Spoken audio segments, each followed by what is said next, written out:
ধ্বংস চেষ্টা সত্ত্বেও বিএনপি বারবার ফিনিক্স পাখির মতো ফিরে এসেছে বলছেন মির্জা ফখরুল।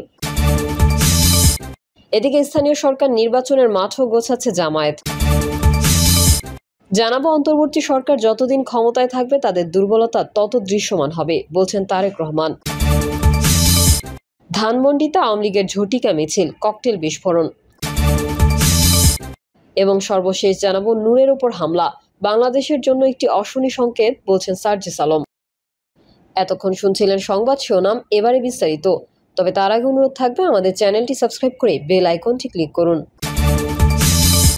ধ্বংস চেষ্টা সত্ত্বেও বিএনপি বারবার ফিনিক্স পাখির মতো ফিরে এসেছে বলছেন মির্জা ফখরুল। গণতন্ত্র পুনরুদ্ধার লড়াইয়ে বিএনপিকে ধ্বংস করার জন্য বারবার চেষ্টা হয়েছে, তা সত্ত্বেও বিএনপি প্রতিবারই ফিনিক্স পাখির মতো ফিরে এসেছে বলে মন্তব্য করেছেন বিএনপি মহাসচিব মির্জা ফখরুল ইসলাম আলমগীর। তিনি বলেন, বিএনপি গণতন্ত্রকে পুনরুদ্ধারের জন্য দীর্ঘ সংগ্রাম করেছে, লড়াই করেছে। বারবার বিএনপিকে ধ্বংস করে ফেলার জন্য বারবার চেষ্টা করা হয়েছে। বিএনপি ফিনিক্স পাখির মতো প্রতিবারই বাংলাদেশি জাতীয়তাবাদের আদর্শ নিয়ে, শহীদ প্রেসিডেন্ট জিয়াউর রহমানের আদর্শ নিয়ে এবং খালেদা জিয়ার আদর্শ নিয়ে ফিরে এসেছে। মির্জা ফখরুল বলেন, বিএনপিকে ধ্বংস করার জন্য বিএনপির প্রায় ৬০ লাখ মানুষের বিরুদ্ধে মামলা দেওয়া হয়েছে। বিএনপির প্রায় ২০,০০০ নেতাকর্মীকে হত্যা করা হয়েছে এবং ১৭০০ নেতাকর্মীকে গুম করা হয়েছে। বিএনপি গত ১৫ বছর সংগ্রাম করেছে গণতন্ত্রের জন্য। দলের ভারপ্রাপ্ত চেয়ারম্যান তারেক রহমান নির্বাসিত থেকে দীর্ঘ এই সংগ্রামের নেতৃত্ব দিয়েছেন বলে মন্তব্য করেন তিনি।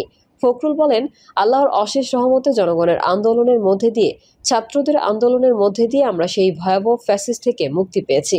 এখন যে চ্যালেঞ্জ আমাদের সামনে রয়েছে সেটি হচ্ছে আগামী ফেব্রুয়ারি মাসে নির্বাচন অনুষ্ঠানের যেই কথা আছে তা সুষ্ঠুভাবে আয়োজন করা। বিএনপির সংস্কার কমিশনকে সর্বাত্মক সহযোগিতা করছে উল্লেখ করে মির্জা ফখরুল বলেন, সংস্কার কমিশনে যে প্রস্তাবগুলো নিয়ে এসেছিল বিএনপি তা সমাধানে সর্বাত্মক সহযোগিতা করেছে। বিএনপি ক্ষমতায় গেলে আমূল পরিবর্তনের ইঙ্গিত দিয়ে তিনি বলেন, বিএনপি ৩১ দফা কর্মসূচি প্রবর্তন করার মধ্যে দিয়ে বাংলাদেশের রাজনীতিতে আমূল একটি পরিবর্তন আনার ব্যবস্থা করেছে।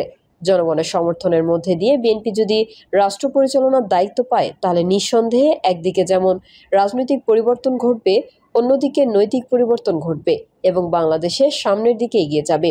এরপর বাংলাদেশের রাজনীতি বিএনপি ও শহীদ প্রেসিডেন্ট জিয়াউর রহমানের অবদানের কথা তুলে ধরে তিনি বলেন, গণমাধ্যমের স্বাধীনতা নিশ্চিত করেছিলেন এবং মানুষের মৌলিক অধিকারগুলো নিশ্চিত করেছিলেন।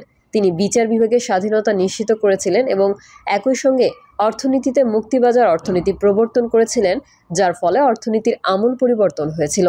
তিনি বিএনপির মাধ্যমে দেশে পোশাক শিল্প প্রডিউস করেছিলেন। বিদেশে পোশাক রপ্তানির প্রক্রিয়া তার হাত ধরেই শুরু হয়েছিল। পরবর্তীকালে বেগম খালেদা জিয়া সংসদীয় গণতন্ত্র ব্যবস্থার প্রবর্তন করেছিলেন এবং তত্ত্বাবধায়ক সরকার ব্যবস্থা তার মাধ্যমে শুরু হয়েছিল, যোগ করেন ফখরুল। এদিকে স্থানীয় সরকার নির্বাচনের মাঠও গোছাচ্ছে জামায়াত। জুলাই গণঅভ্যুত্থানের পর থেকে জামায়াত সহ অধিকাংশ রাজনৈতিক দলের দাবি ছিল স্থানীয় সরকারের নির্বাচনের।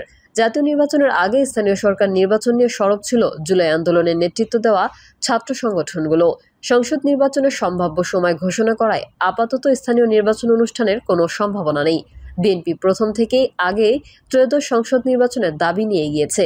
তবে দিনক্ষণ ঘোষণার আগেই জাতীয় নির্বাচনের জন্য সবার আগে ৩০০ আসনে সম্ভাব্য প্রার্থী ঘোষণা করেছে বাংলাদেশ জামায়াত ইসলামী। স্থানীয় নির্বাচন নিয়েও সাংগঠনিকভাবে এগিয়ে দলটি। অন্য দল থেকে এক ধাপ এগিয়ে এরই মধ্যে জেলা, উপজেলা ও ইউনিয়ন পরিষদ নির্বাচনের জন্য প্রার্থী ঘোষণা শুরু করেছে। জামায়াতের একাধিক নেতা ও উপজেলা পর্যায়ের নেতার সঙ্গে কথা বলে জানা যায়, আগামী স্থানীয় সরকার নির্বাচন কেন্দ্র করে প্রার্থী দিচ্ছেন তারা।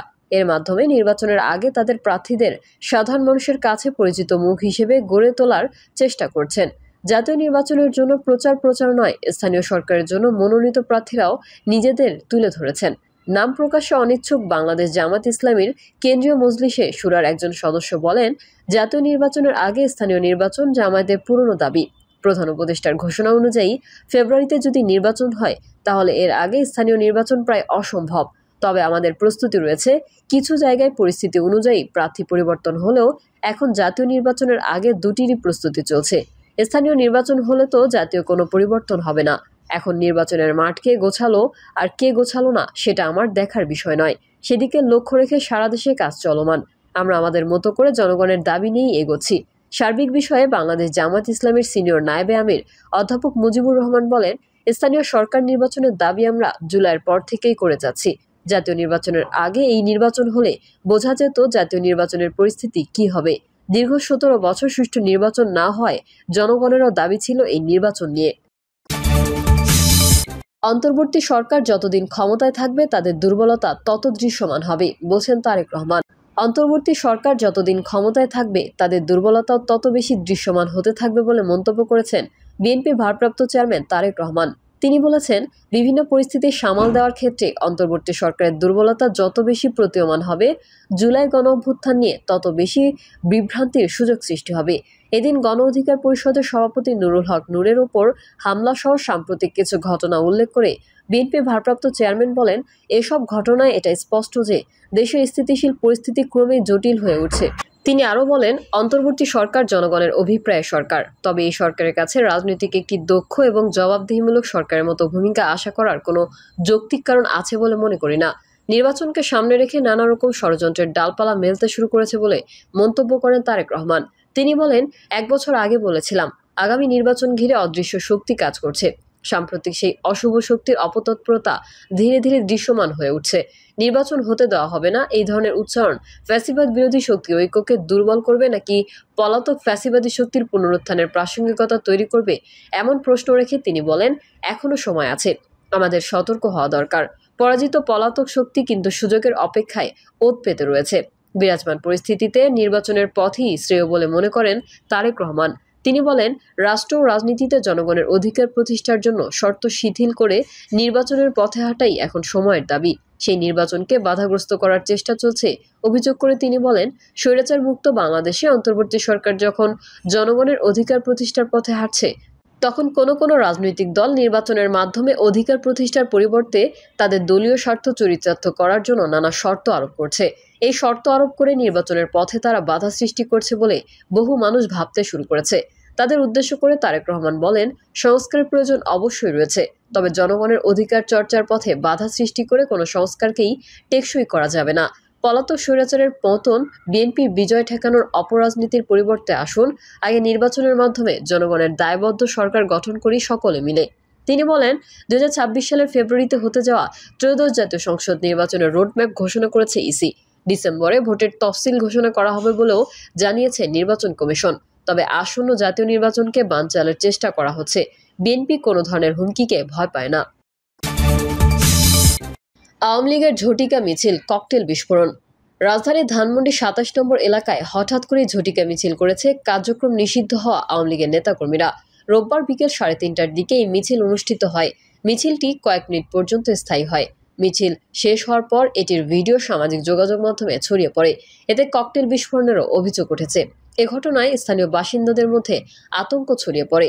ধানমন্ডি থানার ভারপ্রাপ্ত কর্মকর্তা কৈশমুরা মার্মা জানান, বিকাল 3:30টার দিকে আওয়ামী লীগের নেতাকর্মীরা মিছিল করেছে বলে জানতে পারি। তবে খবর পাওয়ার পর ঘটনাস্থলে পৌঁছালে কাউকে আর পাওয়া যায়নি। তারা সবসময় অল্প সময়ের জন্য মিছিল করে। ককটেল বিস্ফোরণের অভিযোগ প্রসঙ্গে তিনি বলেন, আমরাও শুনেছি, তবে এখনও নিশ্চিত হওয়া যায়নি। বিষয়টি তদন্ত করা হচ্ছে। স্থানীয়রা বলছেন, নিষিদ্ধ ঘোষণার পরেও আওয়ামী লীগের এমন আকস্মিক মিছিল ও ককটেল বিস্ফোরণের অভিযোগ রাজধানীর নিরাপত্তা পরিস্থিতিকে নতুন করে প্রশ্নবিদ্ধ করছে। নূরের ওপর হামলা বাংলাদেশের জন্য একটি অশনি সংকেত, বলছেন সার্জিস। জাতীয় নাগরিক পার্টির মুখ্য সংগঠক সার্জিস আলম বলেন, নুরুল ইসলাম নূর ভাইয়ের ওপর হামলা অভ্যুত্থান পরবর্তী বাংলাদেশের জন্য একটি অশনি সংকেত। জনগণ যেই ত্যাগের মাধ্যমে ফ্যাসিস্ট শাসন উৎখাত করেছে তার বিরুদ্ধে নতুন করে ষড়যন্ত্র হচ্ছে। আমরা এই ষড়যন্ত্র কোনোভাবেই মেনে নেব না। রোববার রাত 11টার দিকে চীন সফর শেষে দেশে ফিরে সরাসরি ঢাকা মেডিকেল কলেজ হাসপাতালে যান তিনি। সেখানে গণ অধিকার পরিষদের সভাপতি নুরুল হক নূরকে দেখতে গিয়ে সাংবাদিকদের সঙ্গে আলাপকালে সার্জিস এসব কথা বলেন। এই সময় এনসিপির মুখ্য সংগঠক বলেন, দেশের মানুষ এখন নতুন সংবিধান সংস্কার ও সুষ্ঠু নির্বাচনের প্রত্যাশা করছে। এই পরিস্থিতিতে ফ্যাসিস্ট দোসরদের সহযোগিতা মানেই জনগণের রক্তের সঙ্গে বিশ্বাসঘাতকতা। প্রিয় দর্শক, এই ছিল এখনকার সর্বশেষ সংবাদ। আপডেট ও সংবাদ পেতে চ্যানেলটি সাবস্ক্রাইব করে বেল আইকনটি ক্লিক করুন। কমেন্টে আপনার মতামত জানিয়ে আমাদের সাথেই থাকুন। ধন্যবাদ সবাইকে। আল্লাহ হাফেজ।